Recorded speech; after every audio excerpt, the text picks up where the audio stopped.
first of all, thank you so much for having us. It's really wonderful to be here. It's wonderful, particularly to see Christian and Muslim organizations coming together to cultivate these kinds of conversations. This started for me when I was a college student. 9/11 happened. I was a political science major, junior in college, and studying political science from a rather distant position. 9/11 really brought religion to the forefront in terms of discussions about politics and international relations. And as a Christian myself, that forced me to really wrestle with a lot of questions as far as how I thought about my faith and how I thought about politics. Another key moment for me was after graduating from college, the invasion of Iraq and Afghanistan had commenced, and I took part in a Christian missions and service organization that took me to Eastern Europe to serve in a refugee camp. Refugees from Iraq, Afghanistan, Iran were streaming into Europe, and they were being captured along the eastern border and put in a variety of refugee camps. And I was serving for a summer after college, teaching English to refugees coming in. And of course, teaching English, really, it was relationship building. And so I spent a lot of time listening to some pretty heartbreaking and difficult stories of young people who had made their way by land, foot, truck, train from Afghanistan trying to get into Europe. And a whole summer of stories for a white kid from the suburbs. That was a really impactful thing for me. So trying to reflect on how my own faith could make sense of the suffering that they had experienced, and that my country had played some role in that, a significant role in that, and trying to reflect on what that meant for me as a Christian, as a citizen of the United States. So all of those questions were bubbling in me as I was young. And then later on, I was really interested in Christian political ethics and discussions about religious freedom, and was interested in writing on these topics. And the thing is, when you read Christian theory on religious freedom, it often has to do with defending Christian religious freedom. Christians, it turns out, are very good at defending themselves. We're not terribly well practiced at defending other people's religious freedom. And so that was a topic that became really interesting to me, and we'll talk about that a little bit more later on tonight. But I was wrestling with that question. It's quite easy to defend one's own religious freedom and dignity and institutions, but it's quite another to try to defend a faith that you don't hold. So that's been a core driving question for me. Great, thank you. Shadi, how about you? Yeah, sure. Well, first of all, thanks for having me. It's my first time in Minnesota, so this is a new experience for me. Interestingly, 9/11 was also very central to my story. So it was freshman year. I just started at Georgetown. So here I am. I'm living away from home for the first time in my life. I don't know what to expect. I'm trying to define my identity and figure out who I am and who I want to be. A couple weeks into my time, 9/11 happens. And in some sense, it was a double tragedy for me as an American, of course, but also as a Muslim. And I had to sort of process or try to understand how it could possibly be that people who claim to be of my faith could commit these atrocities in the name of my religion. So that was confusing to me. So that politicized me. So I start college, and I'm not thinking about going into politics or policy. 9/11 gets me more and more interested in these issues, and then the Iraq War happened. So for our generation, a lot of things happened at around the same time. 9/11, Afghanistan War, Iraq War, the Bush era, and it's interesting because we have a new generation of college students many of whom were born after 9/11, or right around the time, so things have really changed in that respect. But so that that was the first set of turning points for me. And then maybe I'll just fast forward a little bit. I started conducting research in the Middle East in the late 2000s for my PhD, and I was really, I was looking at certain Islamist movements and Islamist parties like the Muslim Brotherhood. The Arab Spring happens a little bit later than that, and the Arab Spring is really key for me because I was there in Tahrir Square the day that Mubarak fell. So February 11th, 2011, the Egyptian revolution is happening. Many of you might remember the 24-hour coverage and the excitement that a lot of Americans felt about the Middle East. And you know, I think as Americans, we don't get excited about anything in the Middle East because it's always very depressing. But here it was, people actually protesting for freedom and for dignity. And I was there in the square when it was announced that Mubarak, the longtime dictator of 30 years, would be stepping down. And it was such a beautiful moment. I mean, it's actually a rather rare thing to be in the midst of a revolution. We study revolutions in our political science classes in grad school, but to actually be in the middle of one is really quite literally a once-in-a-lifetime experience. That was a beautiful moment, but I was living in the Middle East at the time, and I see this rise and fall, because we fast forward a couple of years, 2013, 2014, the Arab Spring becomes an Arab winter. Things go very, very downhill. Military coups, civil wars, counter-revolution, you name it. And in Egypt, specifically, so I'm born and raised in Pennsylvania, but originally my parents are from Egypt. What I saw in Egypt, the failure of democracy and the democratic transition there had quite a lot to do with religious differences. So you had people who disagreed fundamentally about the role of religion in public life, and they ultimately came to blows, and there was a massacre. There's a lot that can be said about what happened in Egypt, but the more time that I spent living in the Middle East, the more I couldn't escape a basic realization that religion matters a lot. And I wanted to, as an American and as an academic, I felt it was important to take religion more seriously, because I think for those of us who grow up in more secular environments in the US, especially around major urban centers, New York, Washington, D.C., outside of Philly, whatever it is, you know, religion seems a little bit quaint, right? And I even remember growing up, I don't really remember serious religious Christians. I only started meeting serious Christians who weren't just nominal, but believers, theological Christians, until later in life, and one of those friends is Matthew Kaemingk. But it's weird to think that you live in a Christian majority country and the encounter with Christianity isn't something that you actually experience all that much. So as I got older and as I spent more time in the Middle East, I came back to the US, I'm thinking more and more about these fundamental questions of why do we do what we do, what forms our identity, and the fact that we don't always take religion as seriously as we should, either as a source of division, but also as a source of coming together and understanding. And we'll talk about what that can look like. Yeah. Thank you. Yeah, and that friendship as well, that's built for us has been a really interesting thing. This is the fourth or fifth conversation that Shadi and I have done together, and I'm excited to talk about that as well, because that's been a meaningful part, not simply as scholars, but as friends. And it's an important part of growing as a person, as a citizen, and it's impacted my scholarship as well. So we'll talk about that. Great. You have a lot to look forward to already. So I want to start maybe with some terminology, so we can maybe decomplicate some things that get put into these kinds of conversations. Could you talk about what is religious pluralism? And you may need to talk about what it's not. You want to start this one, Shadi? Well, you wrote the book on it. Let's start with what's not. Okay. So religious pluralism takes difference really, really seriously. That's what's core. Is it doesn't try to cover over difference with nice talk. There's not sort of this dreamy picture that we're all going to hold hands and agree at the end of the conversation. We're not all going to sing Kumbaya.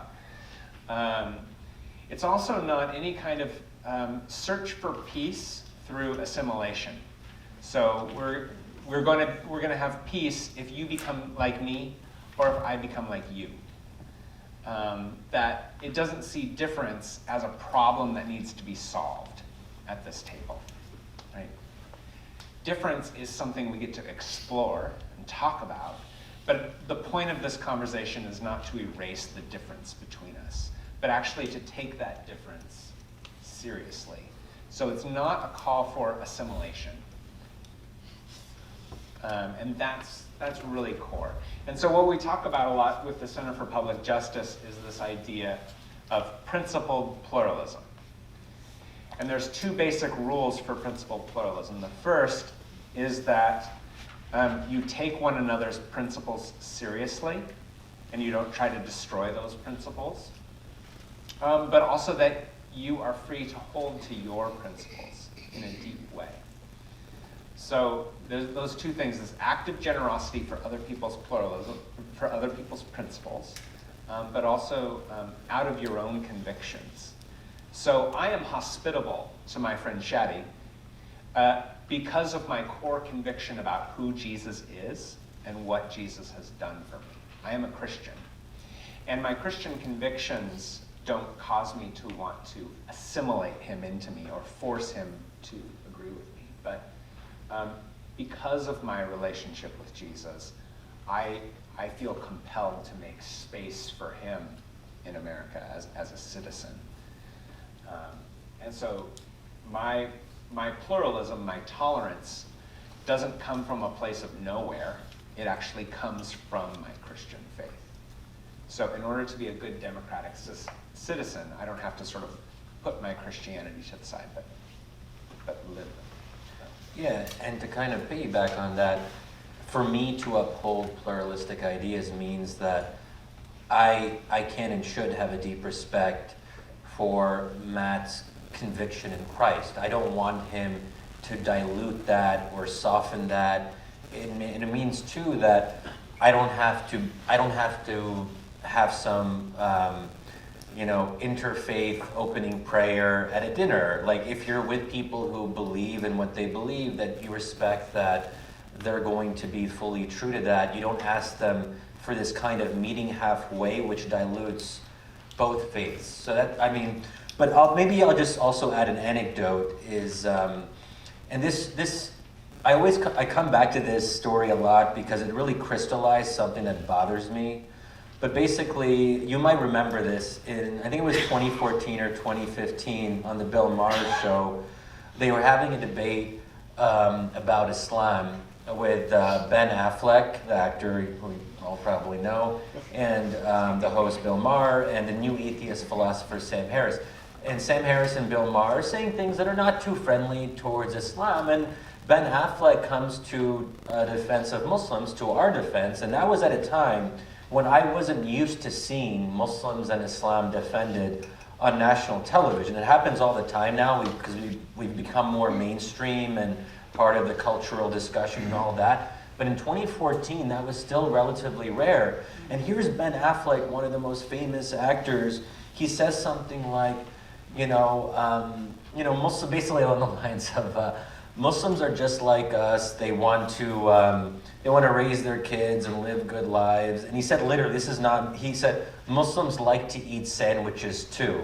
And I thought to myself, well, yes, I can verify we do like sandwiches. But something about it, and I was happy on one hand that he was defending us, but on the other hand, something about it didn't make me feel good. It felt like this lowest common denominator approach to difference, that we really have to talk about things that, of course, that are really basic. Why? It was really what it was is Muslims are okay because they're like us. Exactly. But why can't Muslims be okay even if they're not like us? What if Muslims are different in different ways? And what if Christians are different in different ways? Why do we have to paper over that and almost kind of pretend that it doesn't exist? And I think that in America today, we have this fear of difference. We're uncomfortable talking about how we can actually believe in fundamental different assumptions about life and the way that we live. And there's almost like this sort of liberal faith that this universal sameness, that if everyone has the right information from the right sources, will all come to the same rational conclusions. But what that doesn't take seriously is that we humans have different values. And I think over time, I've started to appreciate more that the most interesting and useful and beneficial conversations that I'm a part of is when I see the other person's difference and we talk about it. And I've learned, for example, from Matt, a lot about how Christians view Christ. And I think that sometimes I have, Muslim friends or colleagues who kind of don't take that seriously enough, that there are deep theological premises there. And I don't have to believe in it or agree with it. By definition, I can't because I'm Muslim. But that doesn't mean that we can't respect it and appreciate it and learn from it. And the more that I've learned about how Matt understands Christ in his own life and how that informs his views around tolerance and pluralism, I'm like, this is some pretty great stuff. And I like hearing about it and I like learning about it. Yeah. Thank you. So we've got the terms down. Let's kind of use that new understanding maybe of pluralism. Shadi has to go first this time. Okay, I'll make him go first. Let's turn to the issue of Muslim immigration, right? You've touched on this a little bit, but the public debate about immigration is animated, it's stoked by fear. There's a lot of anxiety, and there's certainly a lot of inflammatory language out there. Could you talk a little bit about what the conditions are for genuine encounter and mutual exchange with Islamic refugee and immigrant cultures? And could you talk about the theological and religious resources that bear on this question, both within Christianity and Islam? Yeah, sure. So there's a big problem now, and we see it a lot in Europe and to a lesser extent here in the US, where the increase in the refugee population, specifically from the Syrian civil war, going into various European countries, has contributed to a lot of tension, and unfortunately, it's contributed to the rise of right-wing populist parties. And so the 2015 refugee crisis is very critical for Europe in this regard. You take Germany, for example, where they accepted somewhere close to 1 million refugees, most of them from Syria, and the vast majority of them Muslim, including from other Muslim-majority countries facing conflict and civil war. So it has led to a lot of questions about the place of Islam in Western democracy.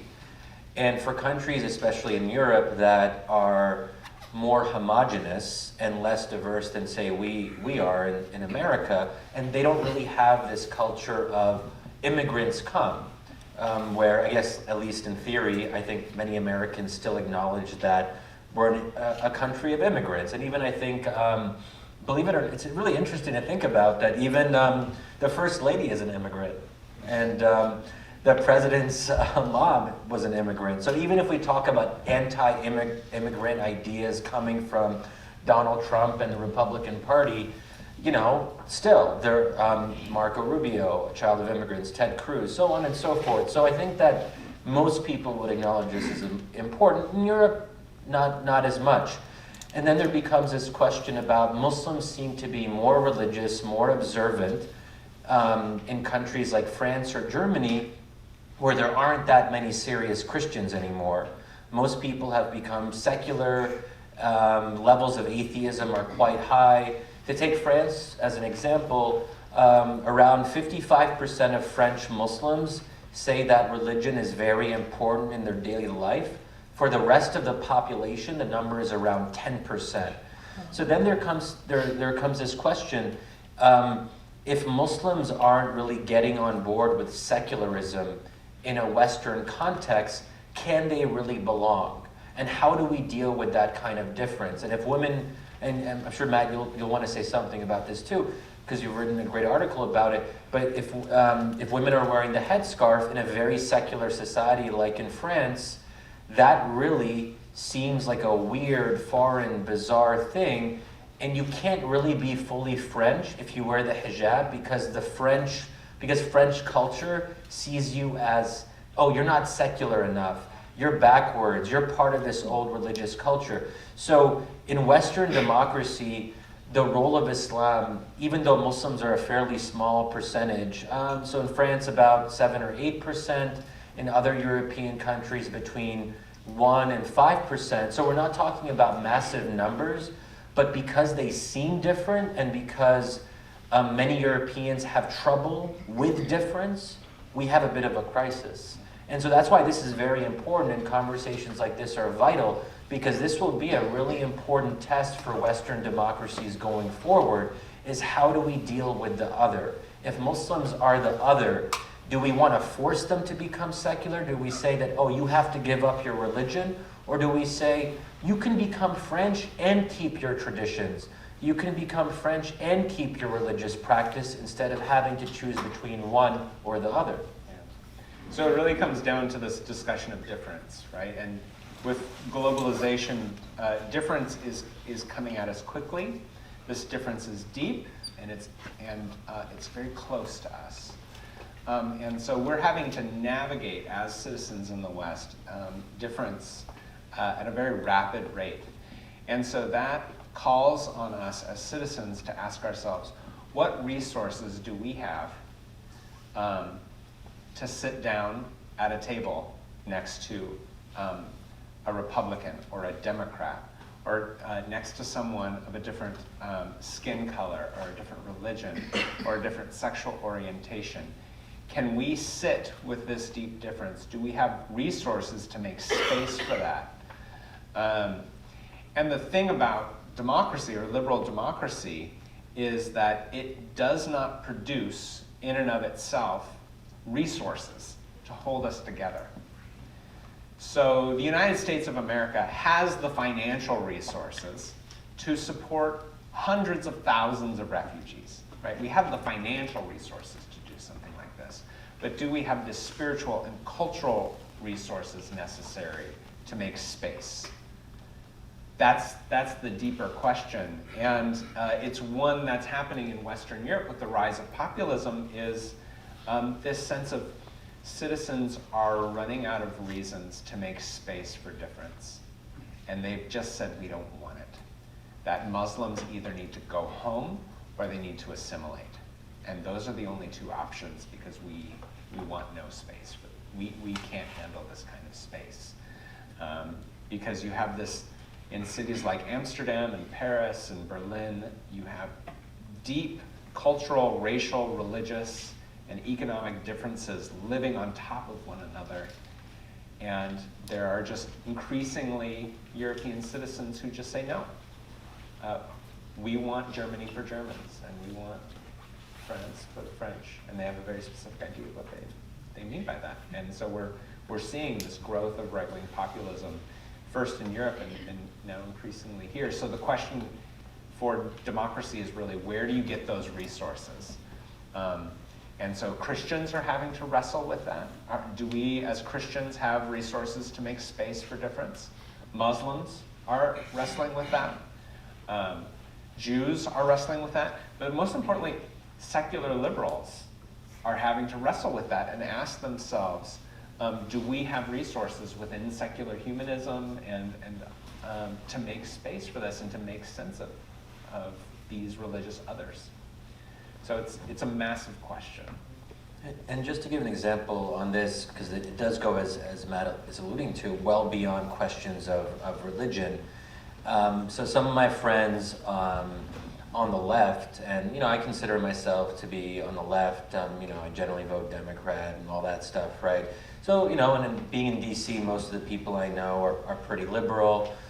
But the way sometimes people talk about Trump supporters or Republicans, it's not just from their standpoint that Republicans or Trump supporters are wrong, which is fine. People can be wrong in democracy.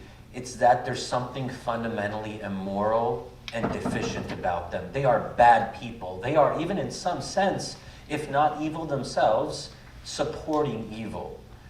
And that arguments that basically Trump supporters by definition are racist because they support a racist.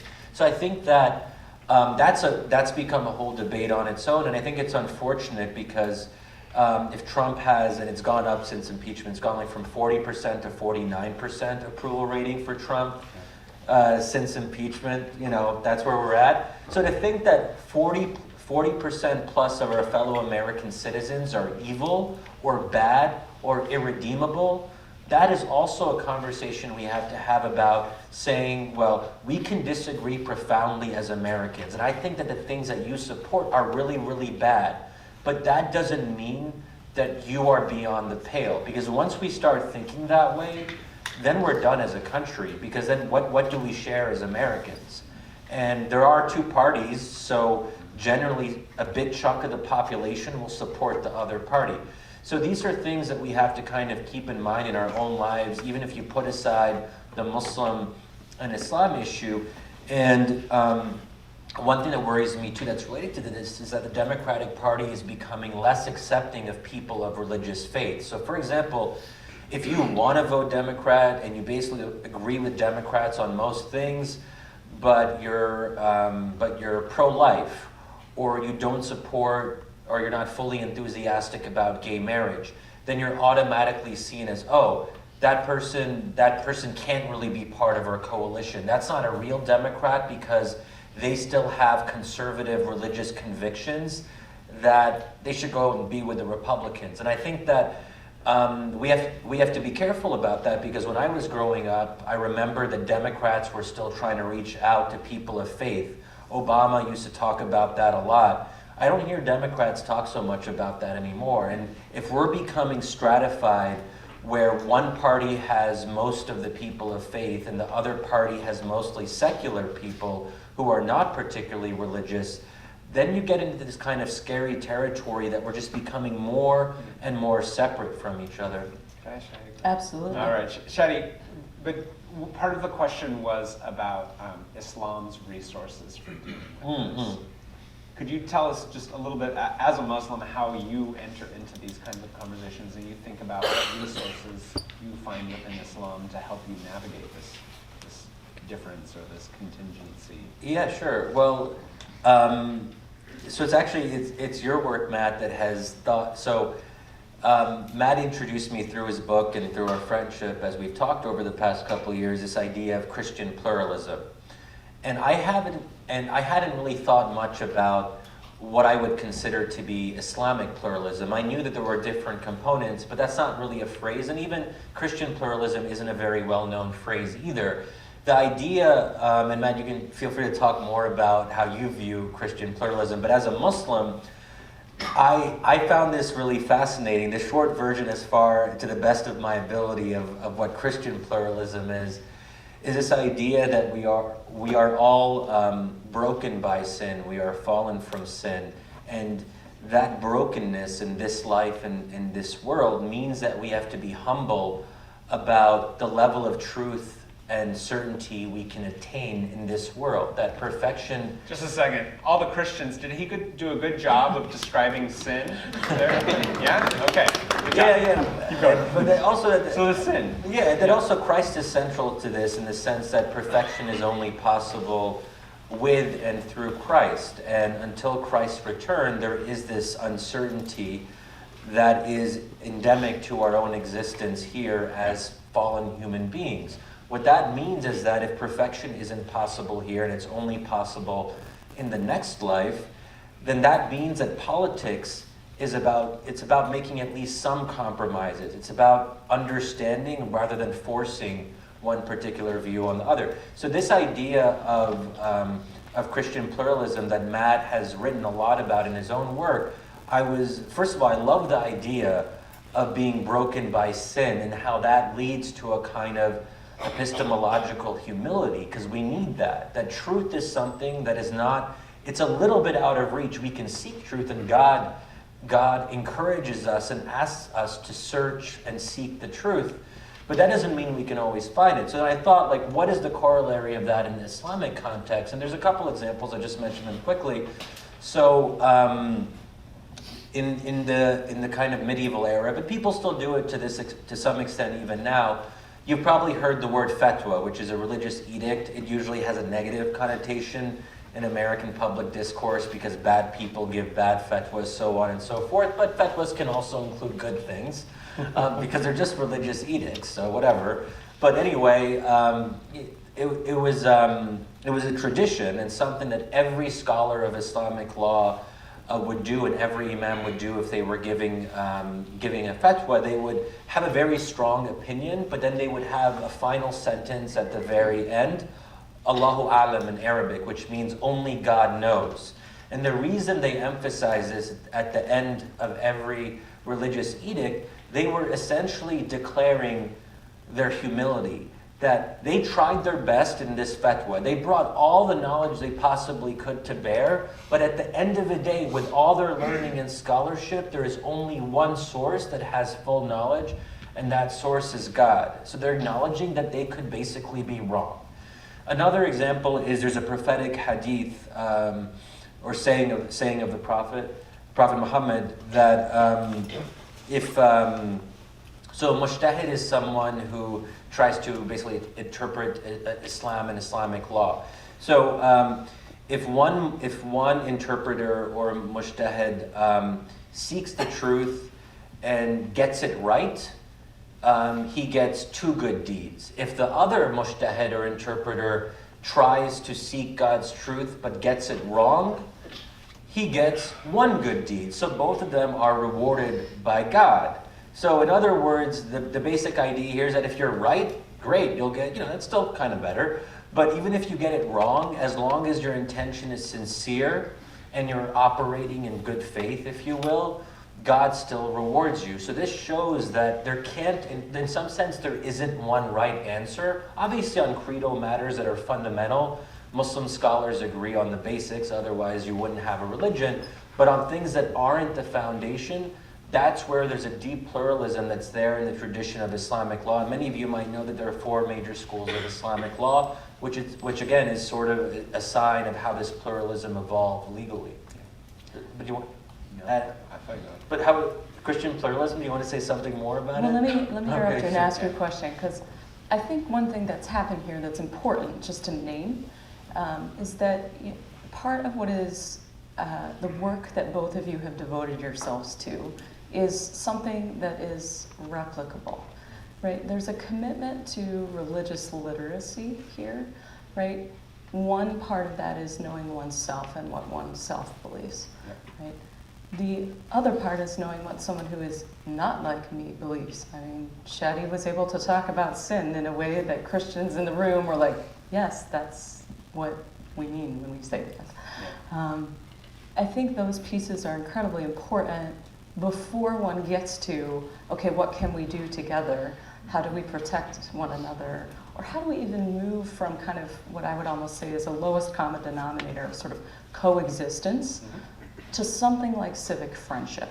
I mean, how do we do that work besides just sort of like knowing one's own and knowing the other? How do we move to civic friendship? Yeah. So I'll talk about it on sort of a micro level and then a more macro level. So on the micro level, Shadi comes to me with questions instead of pronouncements about Christianity. So he had taken the time to read the book of Galatians, a book in the New Testament, and came to me with some questions about it, and truly wanted to understand and understand a core part of the book of Galatians is this concept of grace. And so we were wrestling with that, and he came with genuine questions and was honest with that, and he wanted to honor the text by trying to understand it. And that, as a posture, was, he came with a posture of humility and love and honor, and that's something I feel like I need to reciprocate as well. So sort of a micro level friendship. That was an incredibly meaningful encounter to me. And I think he was just genuinely curious. But for me, it was a really powerful and honoring thing that he would come with questions about my book. On a macro level, in terms of civic friendship, so my research has been focused a lot on the rise of Islamophobia in Europe. and specifically in the Netherlands, and a lot of the fights that have happened in the Netherlands over Muslim immigration. And one interesting fight that went on in the Netherlands a number of years ago was there were some far left-wing animal rights activists who had decided that both halal and kosher butcher practices were cruel to animals.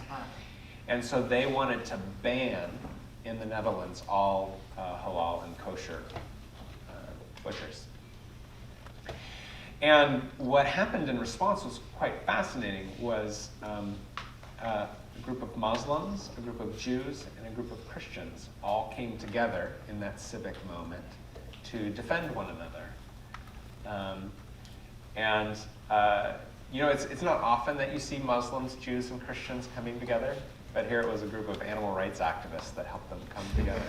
So it was kind of interesting. So it seems to me that with this rise of globalization, yes, there's going to be increased clashes, but there are also going to be some really fascinating moments of collaboration. And I think as I speak to my own Christian community here in the United States, a great deal of my fellow evangelical Christians still have this dream of taking the country back and making it a Christian nation.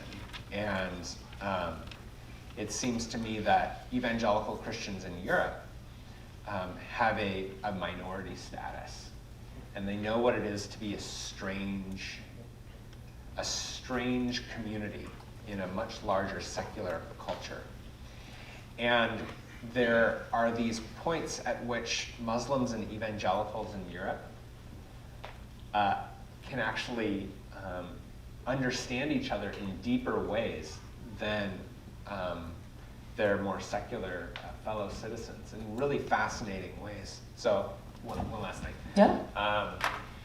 I met with a group of Christian women in the city of Rotterdam in the Netherlands who had formed this sewing group with a group of Muslim women.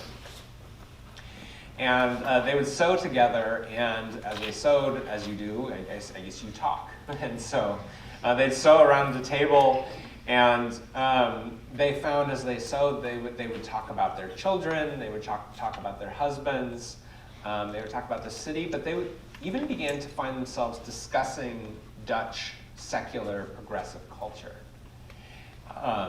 They would find that they were both quite uncomfortable with the materialism of the West, conservative Christians and more conservative Muslims. They found that they were very concerned about raising their children in the faith, and they had anxiety about that in the secular culture. They found that they were very nervous about the sexualization of their daughters, and wrestling with those questions together. And so one of the things that gives me hope is these interesting moments of connection that they didn't expect. So I've been reflecting on that sewing group quite a bit. I was with a campus ministry staff person who works for a Christian parachurch ministry organization on a secular campus recently. And she was sharing that many of the Muslim immigrant women students come to the Christian Fellowship's weekly gatherings because they're more comfortable in the relationships there than they are with the secular students on their campus. That actually has been a place of much more hospitality with shared perspectives on the world in terms of... Which is very strange and counterintuitive, because of course we have to name that if you're looking for the most Islamophobic demographic in the United States, I'm a white, male, conservative evangelical, right? So it is counterintuitive. We have to name that. But these interesting points of connection are fascinating to me. Yep. You've been wonderful putting your questions in here. Keep going. I'm going to turn to some of these questions because they're great. Could you, both of you, and you can decide who wants to start, say a little bit more about the role of evangelism within each of your traditions, and how it relates to the idea of principled pluralism or deep difference. Coin toss. Do you want to start? Well, I'm the evangelical.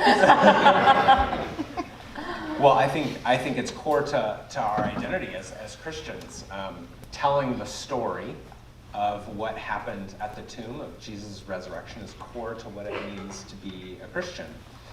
What I would say is that the core command that Jesus gives us is to love our neighbor. And that means to be just to them. That means to be kind to them. That means to be generous and hospitable to them. But it also means to share our story with them, to witness. And so, part of my relationship with Shadi is very aware that I'm passionate about my faith, and I'm going to tell him what my faith means to me.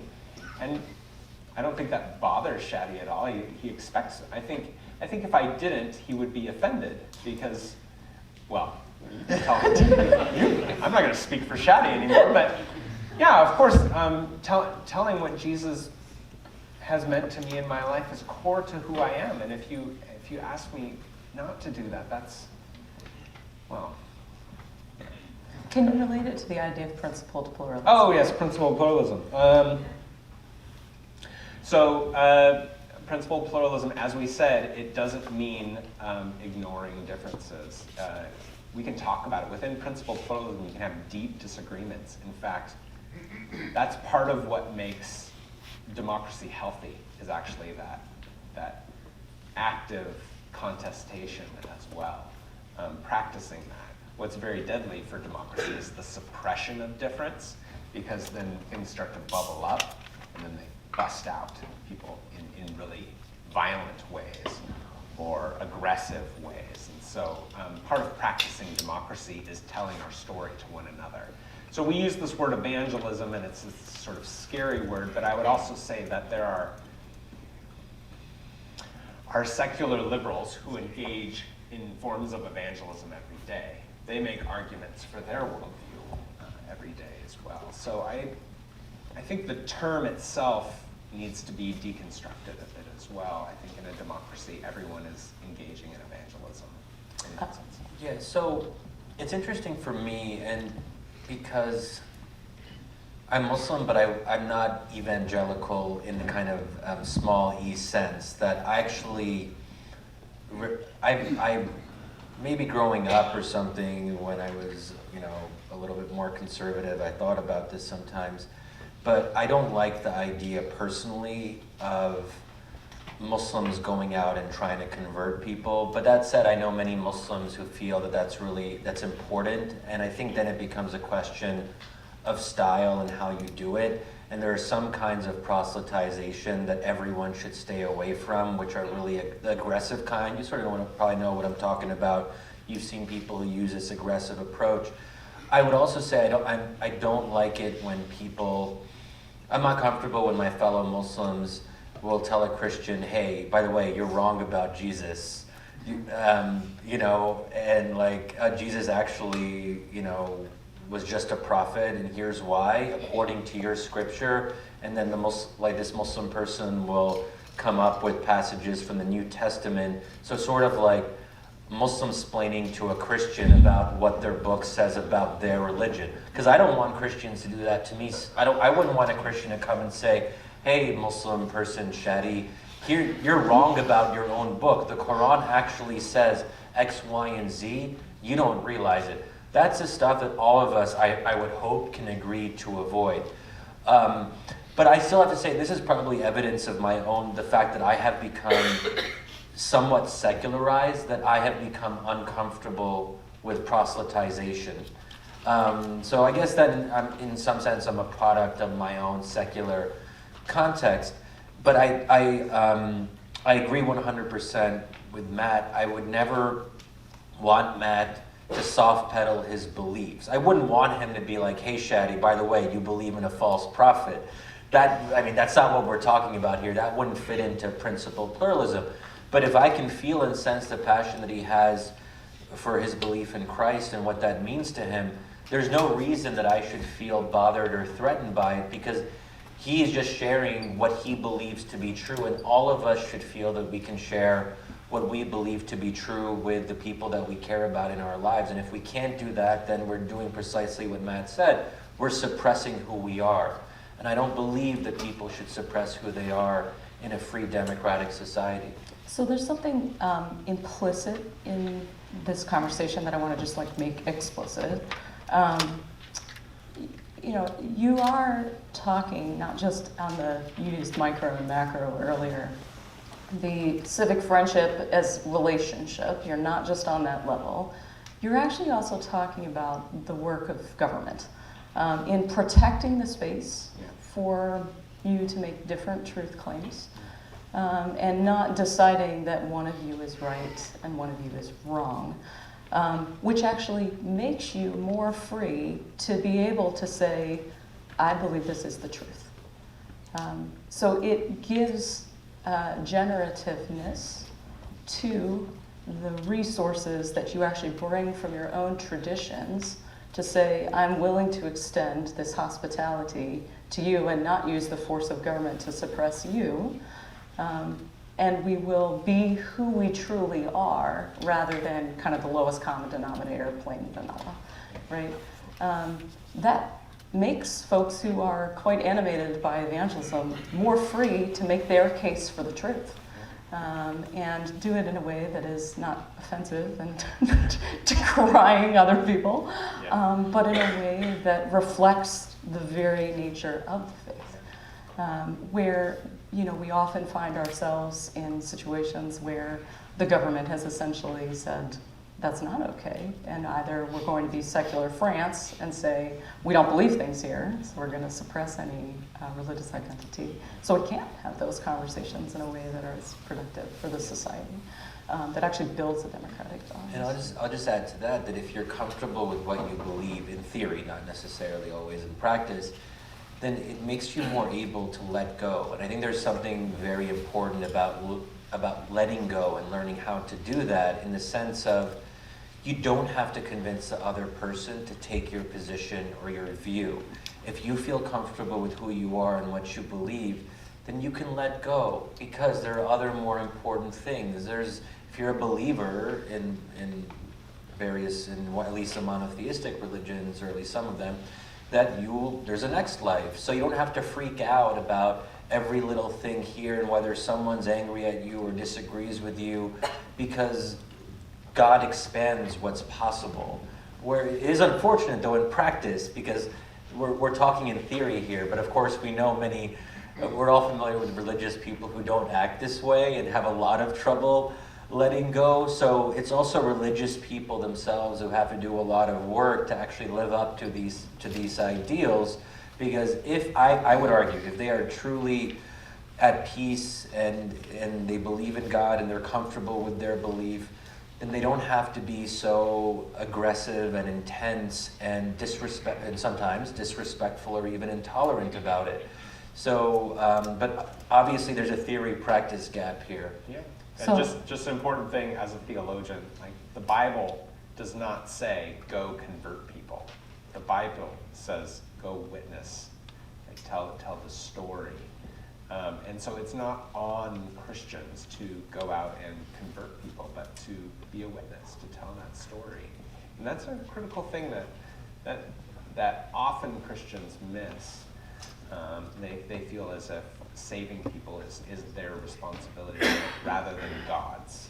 And so I'm a member of a denomination of Christianity, Reformed denomination, which says God actually changes people's minds, not human beings. So that enables, as Shadi was saying, people to relax a little bit.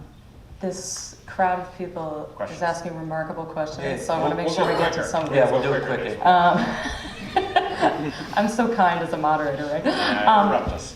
What are the limits of pluralism? So good on you. You know there's limits, right? What are the limits? Is there some amount of shared cultural consensus needed to make a common life together? There has to be something that we share. I tend to see that as being relatively basic and procedural. So for Americans or people who are residents of this country, that the thing that we share is, at least in theory, is respect for the democratic process. That if the other party wins and we don't like the other party, then we find a way to live with it, and vice versa, because with two parties, it's probably going to alternate quite a bit.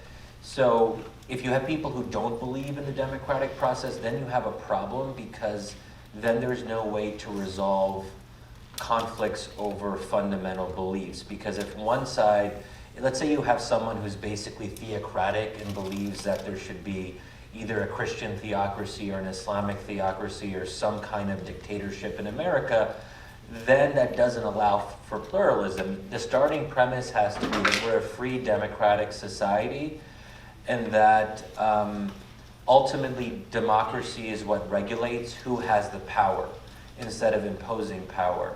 And so one concern I have, especially with the upcoming election, is on both sides. There's concerns that if Trump loses, is he going to accept the outcome right away, or will he cause some kind of disturbance or bring his people out for a rally or whatever? On the other hand, I worry that if the Democratic candidate loses and Trump is reelected, that more and more Democrats will say, this is 100% illegitimate. Trump shouldn't have been president the first time. He definitely should have been president the second time. The Electoral College is illegitimate. So we are getting to a point where this can be an issue, and that's why I think there has to be at least some shared understanding that there is a process that we sign up for as Americans, because without that, we don't really have a whole lot. So for me, it's somewhat minimalist. I don't think there's a lot else we have to agree on, because agreement is not the goal of democracy, sort of for the reasons that we're talking about. The goal of democracy is to give people the ability to share who they are and what they believe, and to organize and protest and vote the way they see fit, even if the rest of us don't like it. Yeah, so I think the two of us are very minimalistic. So skinheads being able to have an organization, I think it's really basically law keeping is sort of the minimum bar. The political philosopher and theologian Abraham Kuyper, who I really enjoy, talks about, as far as the limits of religious freedoms, there's two basic limits that the state needs to impose on religions. The first is protecting other religions from that religion. So if one religion is dominating another in a destructive and violent way, the state has a responsibility to protect the other religions and ideologies. The second is what he says, protecting the weak ones. So if there are children or women or poor people who are being oppressed or injured in some way, the state has a responsibility to defend them, to go into the religion and defend those. And then, of course, there's all kinds of wonderful questions about how do you define all of those things, and you can read the book. But we'll keep going. It may generate more questions. Yeah. Could you say something about whether or not the respect required for pluralistic discussions actually requires sort of an a priori shared foundational ethic? So essentially the person is asking, is true pluralism even possible? Yeah, I think it's only possible if you accept that there are no final victories in this world, in this life. That's a starting premise that you have to sign on to. If you believe that there has to be some utopian striving and a definitive victory because in this life, because maybe this is the only life we have, and therefore what you do here takes on a very heightened importance. That can sometimes be the perspective of some people. So some people aren't going to want to compromise, and they're going to want to go all the way because, but if we start and we say, hey, again, this idea of a built-in humility about what is possible to know because we're flawed as human beings, and you don't even need to be a religious person to know that, because everyone knows that they are flawed, and if you take the whole span of your life, however old or young you are, you know that you've changed your positions on important issues over time. If I look at the things that I thought 5 years ago or 10 years ago that I changed my mind on, we all know that we change and we're flawed and all that. But not everyone is going to buy into that. And then, so my approach, if I meet someone like that, I'm like, hey, I'm not sure if this is the best use of our time to engage in this discussion because we don't share that very basic premise. So you can't always have a fruitful discussion. And I think a very important thing is to learn when to step back and to step away and not to engage, because there's no point in engaging. It becomes an endless circular thing where neither person is going to learn from the other. And I've learned this the hard way on Twitter, which is a very good testing ground for your patience and your tolerance for endless frustration. But you learn, because there's a lot of trolls on Twitter who obviously don't care about the truth. They just want to attack and undermine and gaslight. And I've learned that when you see people like that, you don't even respond, because once you you guys know, feeding the troll, trolls are not supposed to be fed. Yeah, I don't think America needs a shared ethic. I think we need ethical communities. So, and that those ethical communities can differ in a variety of ways, but we need citizens who have resources to cultivate their own humility, to be people of love and grace and generosity, but they're going to have different language for those things, and they're going to look unique. And I think the United States, or really any country, can tolerate and can go on with hate groups within it, as long as they have other communities that are more generous. So there needs to be a bit of a critical mass of generous communities and generous ethics in order for a healthy democracy to exist. But I'm less interested in us cultivating a sort of bland American ethic that we all sign on to, as cultivating a variety of religious communities that are working on these questions themselves. Because I don't think a bland ethic is something that you're willing to, that can hold up when things get difficult. Yes.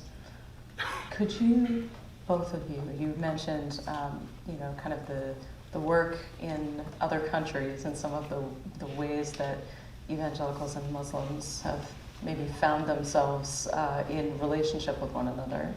Could you talk a little bit about the connections that these groups share in dominant secular societies? I mean, what has that looked like? I think some folks are sort of wondering, what are the features of those types of communities? So I think one commonality is being strange. And there's a whole, and even this kind of language is used in Islamic texts, the idea of, when religion is lost, the people who keep faith, they are strangers. I assume there's something comparable, in Christianity, maybe not the exact same kinds of descriptions, but the basic idea is there. And I feel like my Christian friends here in America, even though America is still relatively more religious than much of Western Europe, they feel increasingly like they are strangers in their own country, especially if they live in major cities, for example. So this idea that there's an overarching secular culture that is so dominant and has basically won the culture war, that people who hold on to religion and act religiously in the public sphere are perceived quite literally as being strange, weird. And you've probably been in conversations where I've been, again, like I'm not the most conservative person, but I believe, and even just believing is perceived by some of my friends as weird. I remember a conversation I had with actually some of my best friends, a very late night conversation. We were covering all kinds of issues, God, and I hadn't talked to them that much about the afterlife specifically. They knew that I'm a believer, but I said something about like heaven and hell, And one of my close friends was like, Shadi, I know that you've said that before, that you believe in an afterlife, but you're so smart and brilliant, you don't really believe that there's such thing as an afterlife. And I was like, thank you for thinking that I'm so intelligent and brilliant and all of that. But there was something interesting about that kind of exchange, that she couldn't really believe that I could really believe. So this is just all to say that even on relatively basic things, at least in Christianity and in Islam, the idea that there's something after this life, you can be seen as weird. I can get away with it a little bit more because, I'm a minority, I'm a person of color, so, people are always, at least liberals are gonna be nicer to me because they don't want to offend a person of color, all that stuff, whatever. If you're a white guy who's talking about, like... I'll smash on me. Hey, let's be straight up. Like, if you're a white guy talking about, like, Christianity, afterlife, and Christ, like, people are gonna be like, that guy's really weird.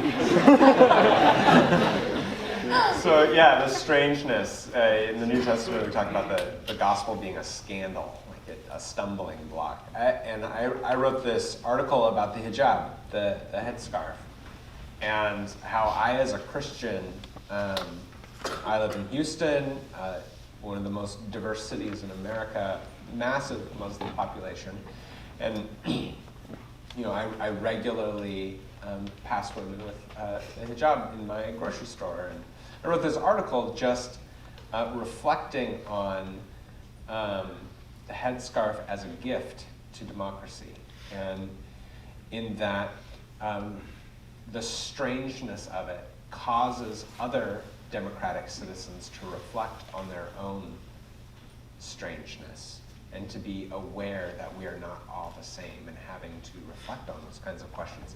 So for me as a Christian, the presence of the hijab in my neighborhood, in my school, in my children's school, these sorts of things cause me to reflect as a Christian, am I willing to be strange? What strangeness is God calling me to? Have I been faithful to that? And am I willing to make space for others who are strange to me? And so I see that as a gift, and it's something I'm thankful for. And so I think, I agree with Shadi that the strangeness can be a point of contact. It's not so much that it's not that we believe the same thing, but the shared experience of being odd. Yeah. Thank you. This is going to be our last question. But I'm aware that some people have come to listen in from the community, but a lot of the folks who are here are students. So what advice would you give to students to kind of practice sort of the principled pluralism that we've talked about, practice the civic friendship that we've talked about? Yeah, in a time of really deep division, right? Their formative experience is one of incredible division. Which is slightly different than where we started our conversation with the things that were formative in your stories. What advice would you give to them? Well, I'll just speak to the Christian students. I would say, so I wrote this book about Christian hospitality towards Muslims, being a host, but I'd like to reverse that for a moment and say, learn how to be a guest. Learn how to show up with someone who is different from you, who is not a Christian, who's not of your race, and learn how to ask questions and be curious, and just sit there and be quiet and listen. So I think I would say that. Learn how to be a guest. Learn how to sit at someone else's table. Learn how to sort of experience that discomfort and enjoy the fruits that come from that. So whenever I get questions about advice to students, first of all, it makes me feel a little bit old. I mean, I am still relatively young in the broader scheme of things, I suppose. But I also feel weird, like, playing that role of, yeah, this is what having been through everything you've been through at that time of my life, here, if only I could do it over, this is what I would have done differently, like that sort of, whatever. But but I guess I'll do a little bit of that. Because I do look back at that time in my life with mixed feelings, and I think there are things I don't like about how I was when I was younger, and I think that this happens quite a lot at a particular age, that you've read some new book or some new author and you feel like you're getting closer to like the truth, and you're excited and passionate, energetic, and that can lead to a kind of dogmatism. And I feel like I wasn't always a great listener. I was just waiting to kind of offer my own opinion, argue, and I was aggressive and all that. Maybe there's no way to really like change overnight, but just be aware sometimes, just be self-aware. So it's interesting that even old people can be very unself-aware, as we know from our own politicians. And very intelligent people can be very unself-aware. They're oblivious to how silly they might seem or how closed-minded they might seem. I think always one of the most important traits in life to hold throughout your life is to really be a somewhat inward thinker. Not all the time, but at least some of the time, where you're reflecting on how you appear to other people, not in a kind of status symbol kind of way, but how are you being a dick a lot of the time? You don't be. That's good advice. Don't be a dick. Yeah. But I would also say, but a more specific thing that this maybe would apply more to Muslim students. I think sometimes, this is my own experience being in the Muslim minority and being in the MSA, Muslim Student Association at Georgetown at that time in my life, I expected that the majority would learn about my religion, that they were the ones who should come to me and learn about Islam. And at that time, I didn't reciprocate. I didn't have an interest in learning about Christianity. As I mentioned earlier, that came later in my life where I got interested in Christianity. And I think that in the community that I grew up in, which is just like a normal Muslim community in Pennsylvania, we weren't really encouraged to learn a lot about Christianity. And I think that the only way this works is if there's some reciprocity. So, if you're a Muslim student, and presumably you're strong enough in your own beliefs, you don't have to be particularly practicing or whatever, but if you believe in Islam, you should feel comfortable to learn about other religions and not feel threatened by them. And I think that it's important to also, especially if your Christian neighbors are seeking you out of hospitality and wanting to learn more about your community and your faith, that it has to be a two-way street. And that means being open to concepts and ideas in Christianity and to learn about them and appreciate them, even though you might have grown up in a context where those were seen as problematic ideas or corrupted ideas, or they're not true to God. All these things that sometimes you hear at an earlier age, and that can sometimes be challenging if you've always heard that the idea of the Trinity, that's really wrong and bad and all of that.